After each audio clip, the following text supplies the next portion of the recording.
بسم اللہ الرحمن الرحیم۔ اعوذ باللہ من الشیطان الرجیم، بسم اللہ الرحمن الرحیم۔ السلام علیکم ویورز، کیسے ہیں آپ سب لوگ؟ امید کرتی ہوں کہ آپ سب خیریت سے ہوں گے۔ اللہ تعالیٰ سے دعا ہے کہ اللہ تعالیٰ ہم سب کو اپنے حفظ و امان میں رکھے اور تمام دکھوں، تکلیفوں، پریشانیوں اور مصیبتوں سے نجات دے، آمین ثم آمین۔ تو ویورز، آج میں آپ کے ساتھ جو اسلام کے بنیادی عقائد ہیں ان کے بارے میں کچھ مختصر بیان شیئر کر رہی ہوں۔ ہم سب جانتے ہیں کہ اسلام کے 3 بنیادی عقائد ہیں، اور وہ عقائد جو ہیں وہ ہیں توحید، اور اس کے بعد رسالت اور آخرت۔ یہ اسلام کے 3 بنیادی عقائد ہیں۔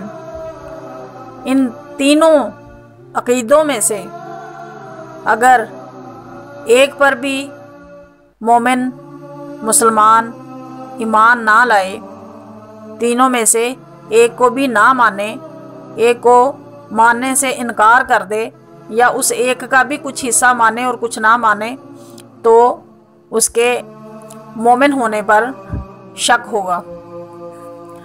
تو اس لیے یہ ہے کہ اس کی ڈیفینیشن جو ہے، عقیدوں کی ڈیفینیشن، وہ مختصر طریقے سے میں آپ کے ساتھ شیئر کر رہی ہوں۔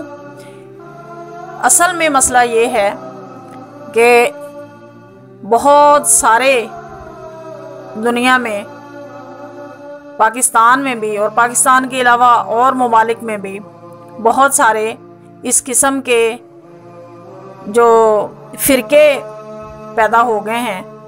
اس کی وجہ سے یہ ہے کہ انسان اپنی سوچ تبدیل کرنے پر مجبور ہو گیا ہے، اور ہم نے اپنے ان بنیادی عقائد کو چھوڑ دیا ہے اور ان بنیادی عقائد کو پس پشت ڈال دیا ہے۔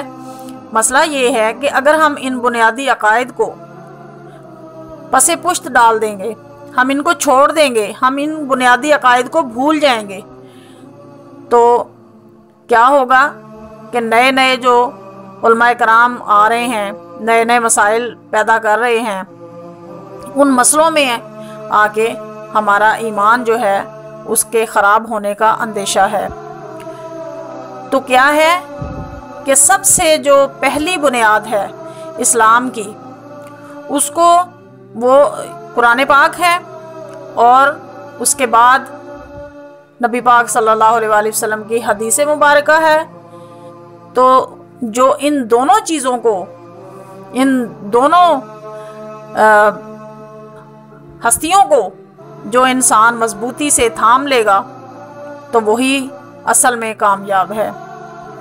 تو ہمیں جب بھی کہیں سے کسی عالم دین کی بات معلوم ہو تو ہمیں چاہیے کہ ہم اپنے عقیدے کے ساتھ اسے تولیں اور پھر اس پر عمل کریں۔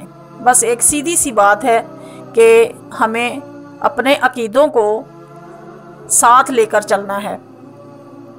دعا کرتی ہوں کہ اللہ پاک ہم سب کو دین پر استقامت عطا فرمائے۔ جو سچا دین ہے، دین ابراہیمی، جو نبی پاک صلی اللہ علیہ وآلہ وسلم دین لے کر آئے، اللہ پاک ہمیں اس دین پر عمل کرنے کی توفیق عطا فرمائے اور ہمیں دین پر استقامت دے اور صحیح طریقہ سمجھنے کی توفیق عطا فرمائے، آمین ثم آمین۔ اب ان عقائد کی طرف چلتے ہیں۔ پہلی بات تو یہ ہے کہ عقیدے کی جو اہمیت ہے، عقیدے کا تعلق انسان کے دل و دماغ سے ہے۔ عقیدہ کے دوسرے معنی ایمان کے بھی ہیں۔ اس لحاظ سے عقیدہ اور ایمان ایک ہی چیز ہے، یعنی کہ ایمان لانا اور کسی چیز پر عقیدہ رکھنا، یہ ایک ہی چیز ہے۔ اور اس کا معنی ایک ہی بنتا ہے۔ عقیدہ اصل میں عقد سے یہ لفظ نکلا ہے، اور عقد کا مطلب ہوتا ہے گرہ۔ تو عقیدہ جو ہوتا ہے یعنی کہ ایک باندھی ہوئی چیز، گرہ لگائی ہوئی چیز، انسان کا یعنی کہ ایک پختہ قول اور قرار کہلاتا ہے یہ۔ تو یہی ایک عقیدہ ہے اسلام پر ایمان لانے کا، یعنی کہ ایک مضبوط گرہ ہے جو ہمارے سامنے ہے۔ اور ایمان کا بھی یہی معنی ہے، یعنی کہ یقین رکھنا اور پختہ یقین رکھنا۔ تو دونوں لفظوں کے ایک ہی معنی بنتے ہیں۔ جو شخص خدا کی وحدانیت اور اس کی حقیقی صفات اور اس کے قانون اور اس کی جزا و سزا کو جانتا ہو اور دل سے اس پر ایمان رکھتا ہو تو اس کو مومن کہتے ہیں۔ اور ایمان کا نتیجہ یہ ہے کہ انسان مسلم یعنی خدا کا مطیع و فرما بردار ہو جاتا ہے۔ ایمان کے بغیر کوئی انسان مسلم نہیں ہو سکتا۔ یہی وجہ ہے کہ اللہ تعالیٰ کے تمام پیغمبروں نے اپنی تبلیغ کا آغاز ایمان یعنی عقائد کی اصلاح سے کیا۔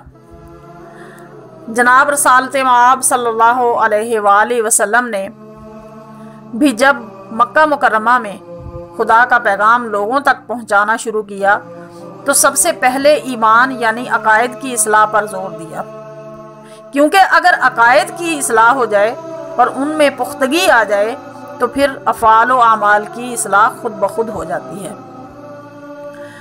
تو بنیادی عقائد جو ہیں قرآن مجید کی روح سے اسلام کے بنیادی عقائد یہ ہیں: توحید، رسالت اور آخرت۔ تو آسمانی کتابیں اور ملائکہ جو ہیں ان پر بھی ایمان لانا عقیدہ ہے۔ قرآن مجید میں ارشاد ہوتا ہے: وَلَٰكِنَّ الْبِرَّ مَنْ آمَنَ بِاللَّهِ وَالْيَوْمِ الْآخِرِ وَالْمَلَائِكَةِ وَالْكِتَابِ وَالنَّبِيِّينَ۔ بلکہ بڑی نیکی تو یہ ہے کہ جو ایمان لائے اللہ پر اور قیامت کے دن پر اور فرشتوں پر اور سب کتابوں اور پیغمبروں پر۔ حدیث کی روح سے ایمان نام ہے 7 چیزوں پر اعتماد رکھنے کا، اور ایمان مفصل میں بیان کی گئی ہے۔ ایمان مفصل میں یہ خلاصہ بیان کیا گیا ہے: آمنت باللہ وملائکتہ وکتبہ ورسلہ والیوم الآخر والقدر خیرہ وشرہ من اللہ تعالی والبعث بعد الموت۔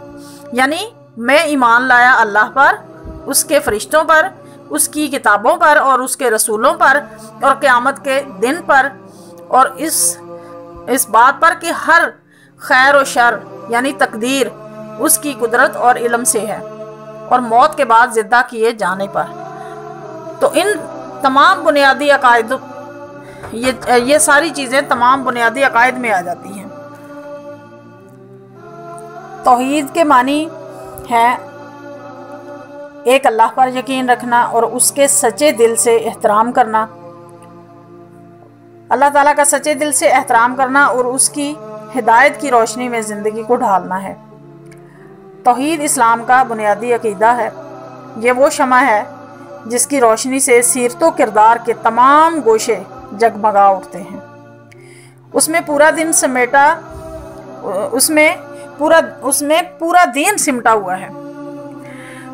توحید ہمیں یہ سبق دیتی ہے کہ ہم صرف ایک اللہ کی عبادت کریں اور ہر طرح کے شرک سے دامن بچائے رکھیں، یعنی کہ اس کی ذات، اس کی صفات، اس کی عبادت میں کسی کو شریک نہ کریں۔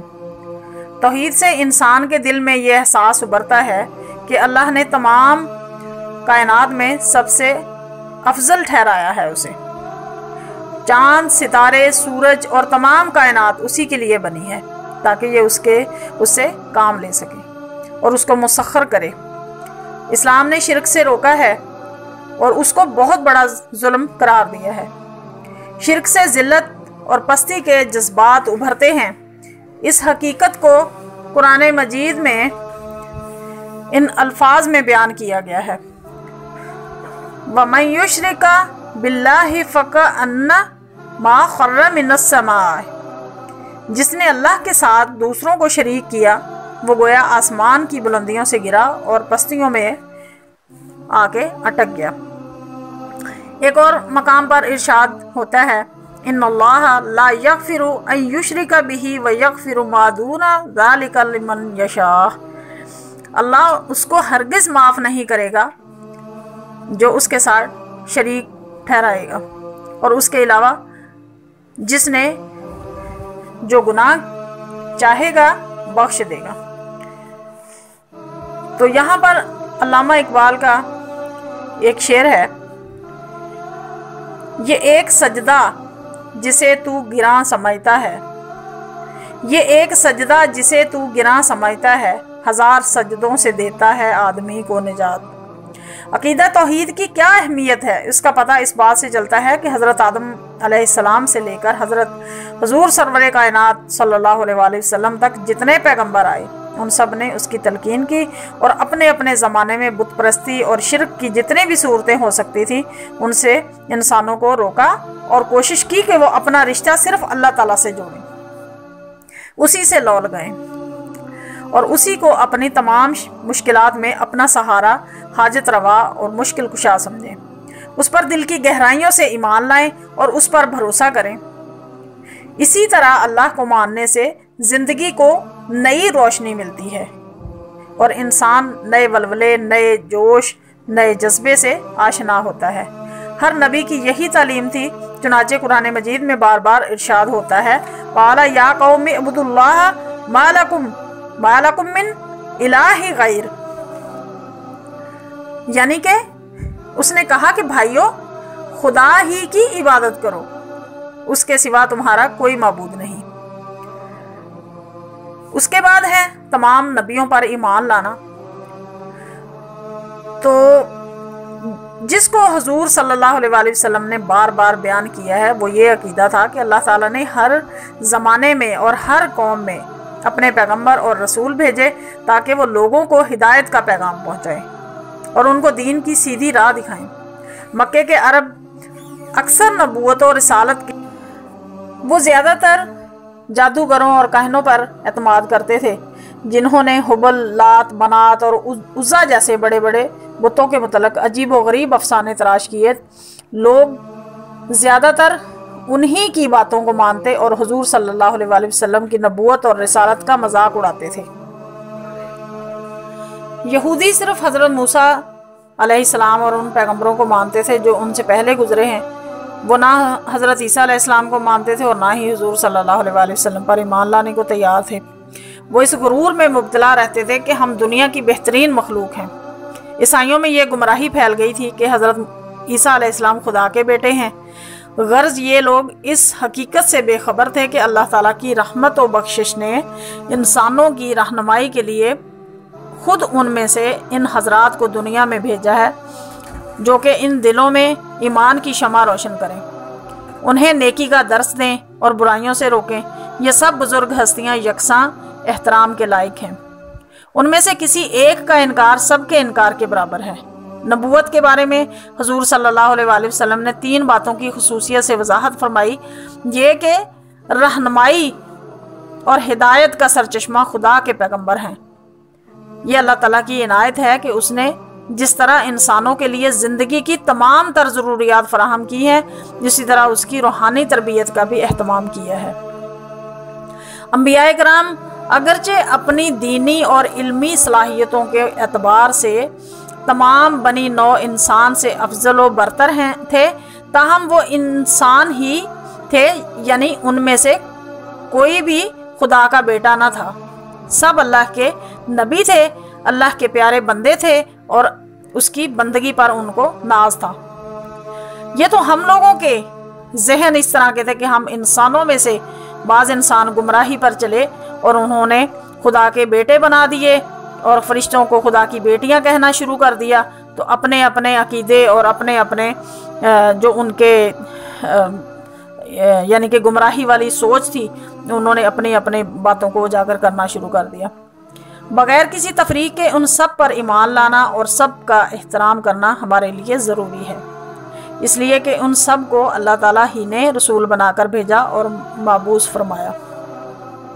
قرآن پاک میں ایک جگہ ارشاد ہوتا ہے لا نفرق بین احد من رسلہ، اور وہ کہتے ہیں کہ ہم اس کے پیغمبروں میں سے کسی میں کچھ فرق نہیں کرتے۔ تعلیم اور تربیت کے اس اندازے سے حضور صلی اللہ علیہ وآلہ وسلم ایک طرف تو نبوت کے تصور کو نکھارا اور اچھی طرح واضح کیا، اور دوسری طرف تمام انبیاء پر ایمان لانے کی ہدایت کی اور تعصبات کے ان تمام پردوں کو ہٹا دیا جن کی وجہ سے انسانیت کئی خانوں میں بٹ کر رہ گئی تھی۔ تو تیسرا عقیدہ جو ہے وہ آخرت کا ہے، تو اس کے بارے میں تھوڑی سی ڈیفینیشن دوں گی۔ حضور صلی اللہ علیہ وآلہ وسلم نے اپنی مکی زندگی کا تیسرا تبلیغی نقطہ، جس کی قرآن مجید میں بھی بار بار تاکید آئی ہے، آخرت پر ایمان لانا۔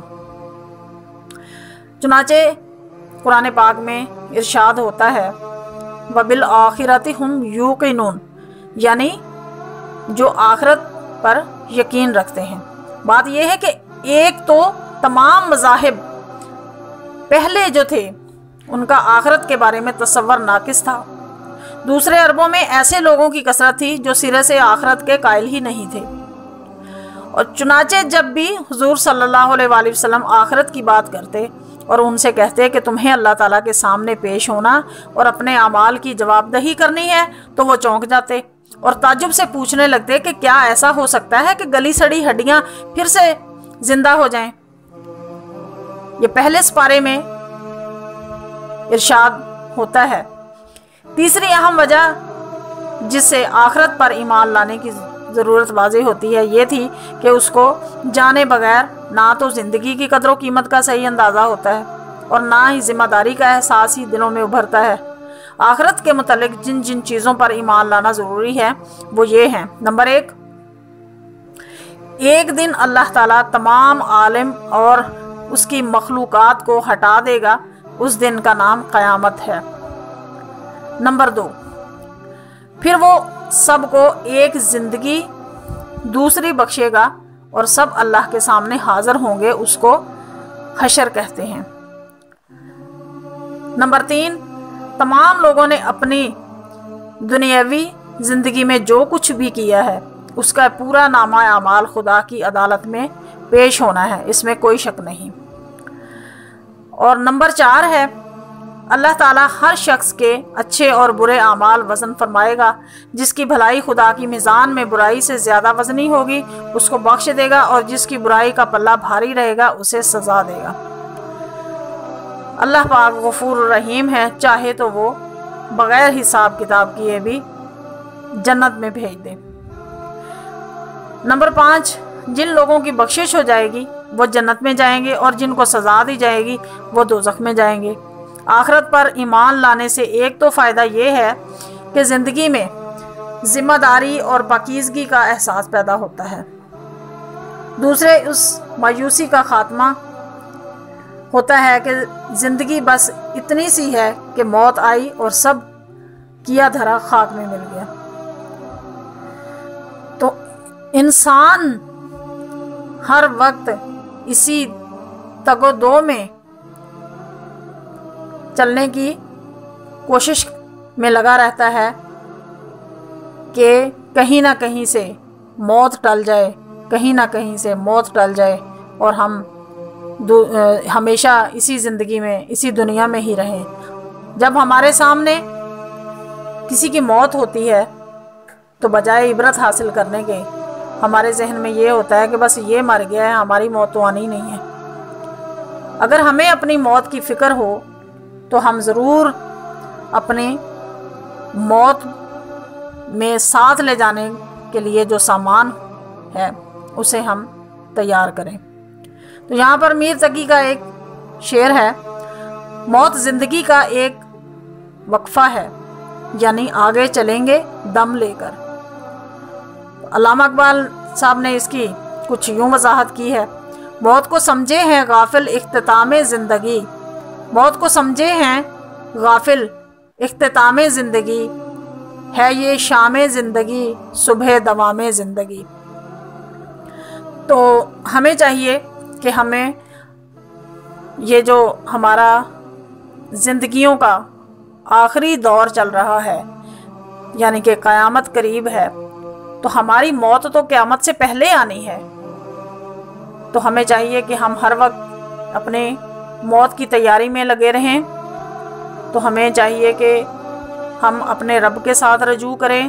اس دنیا میں جو ہم دھس چکے ہیں، ہمیں چاہیے کہ ہم اس دنیا کی چاشنی اور اس دنیا کے مکر و فریب سے ہم نکل کر اپنے رب کی طرف دوڑیں، اپنے رب کی طرف رجوع کریں اور استغفار کریں اور موت کو یاد کریں۔ موت کو یاد کرنے کا ایک ذریعہ یہ ہے کہ ہمیں چاہیے کہ جب ہم سونے لگ جاتے ہیں، اپنے بستر پر سونے کا ارادہ رکھتے ہیں، تو جو نیند ہوتی ہے یہ موت کی بہن کہلائی ہے، کہ موت کی بہن نیند جو ہوتی ہے وہ موت کی بہن ہوتی ہے۔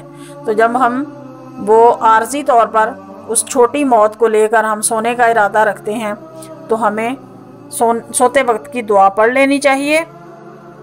تو سونے کی دعا یہ ہے، اللہم بسمک اموت و احیا، اور جب ہم جاگ جاتے ہیں تو ہمیں جاگ جانے کے بعد ہمیں جاگنے کی دعا پڑھنی چاہیے۔ جاگنے کی دعا یہ ہے، بسم اللہ الرحمن الرحیم، الحمدللہ الذی احیانا بعد ما اماتنا و الیہ النشور۔ اور اس کے بعد ہمیں موت کو ہر وقت یاد رکھنا چاہیے۔ تو موت کو یاد رکھنے کی دعا ہے کہ دن میں ہم کسی بھی وقت 25 مرتبہ یہ دعا پڑھ لیا کریں۔ وہ دعا یہ ہے، اللہم فی الموت فی ما بعد الموت۔ تو اس دعا کو 25 مرتبہ ہم روزانہ پڑھ لیں۔ تو اس میں یہ ہے کہ جب ہمیں موت آئے گی تو اللہ پاک ہمارا نام شہیدوں میں لکھ دے گا اور ہمیں شہیدوں میں داخل فرما دے گا۔ دعا کرتی ہوں سب کے لیے کہ اللہ پاک ہم سب مسلمانوں کو دین پر استقامت دے اور نبی پاک صلی اللہ علیہ وآلہ وسلم کی سنتوں پر چلنے کی توفیق عطا فرمائے، اور ہمیں ان تمام بنیادی عقائد جو ہے اس کو سامنے رکھتے ہوئے اپنی زندگی گزارنے کے طور اور طریقوں پر عمل کرنے کی توفیق عطا فرمائے۔ تو انشاءاللہ ملتے ہیں ایک نئی ویڈیو کے ساتھ۔ اگر آپ نے میرا چینل سبسکرائب نہیں کیا تو چینل کو سبسکرائب کیجئے، اگر ویڈیو پسند آئی ہو تو لائک کیجئے اور شیئر کیجئے۔ تو انشاءاللہ ملتے ہیں ایک نئی ویڈیو کے ساتھ، تب تک کے لیے اجازت دیجئے۔ اللہ حافظ، فی امان اللہ۔